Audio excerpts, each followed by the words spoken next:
आज का हमारा टॉपिक है लोकतंत्र क्या और लोकतंत्र क्यों। लोकतंत्र क्या होता है, देखिए, जनता के द्वारा जनता के लिए चुना गया जनता का शासन लोकतंत्र की यूनिवर्सल परिभाषा है, जो परिभाषा अब्राहम लिंकन ने दी थी। सबसे पहले हमारे दिमाग में क्वेश्चन आता है कि परिभाषा की जरूरत क्यों पड़ती है। परिभाषा की जरूरत तब पड़ती है जब हमें किसी शब्द का उपयोग करने में परेशानी होती है।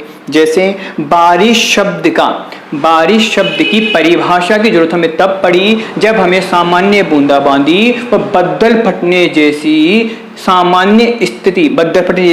व सामान्य बारिश में अंतर करना था। तो यही बात लोकतंत्र पर भी लागू होती है।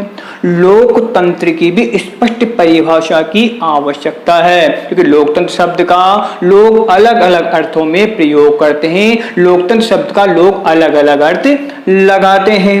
बहुत सी अलग अलग प्रकार सरकारें भी अपने आप को लोकतांत्रिक सरकारें कहती है। अब देखिए, शाब्दिक अर्थ के आधार पर लोकतंत्र के लिए बताया गया है। शाब्दिक अर्थ के आधार पर डेमोक्रेसी यूनानी शब्द डेमोक्रेसी से बना हुआ है। डेमोक्रेसी का अर्थ होता है लोकतंत्र, ये अंग्रेजी शब्द है। तो यूनानी शब्द जो है डेमोक्रेसिया, उससे डेमोक्रेसी बना हुआ है। डेमोस का अर्थ बताया गया है लोग, जबकि क्रेशिया का अर्थ बताया गया है शासन, मतलब अर्थात लोकतंत्र का अर्थ हुआ लोगों का शासन। मतलब मूल शब्द के अर्थ के आधार पर हमने लोगों के शासन के आधार पर लोकतंत्र का अर्थ जाना, परंतु शब्द की उत्पत्ति के आधार पर उसकी परिभाषा निकालने का तरीका हरदम उपयोगी नहीं होता है।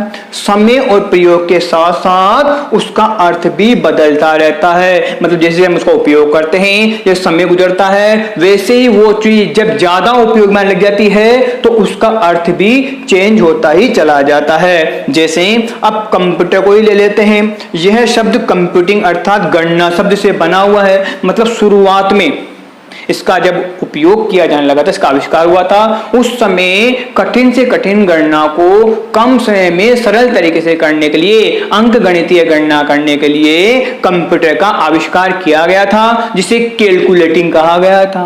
परंतु अब समय गुजरने के साथ साथ कंप्यूटर का और क्षेत्रों में भी उपयोग बढ़ गया है। मतलब अब कंप्यूटर को हम गणना करने के क्षेत्र में ही उपयोग ना लेकर इसको अब और क्षेत्रों में भी कंप्यूटर के आधार पर इसका उपयोग जैसे बढ़ा है, तो और क्षेत्र में भी इसका प्रयोग करने लगे। अब शायद ही कोई व्यक्ति ऐसा होगा जो गणना के आधार पर कंप्यूटर को जानता हो।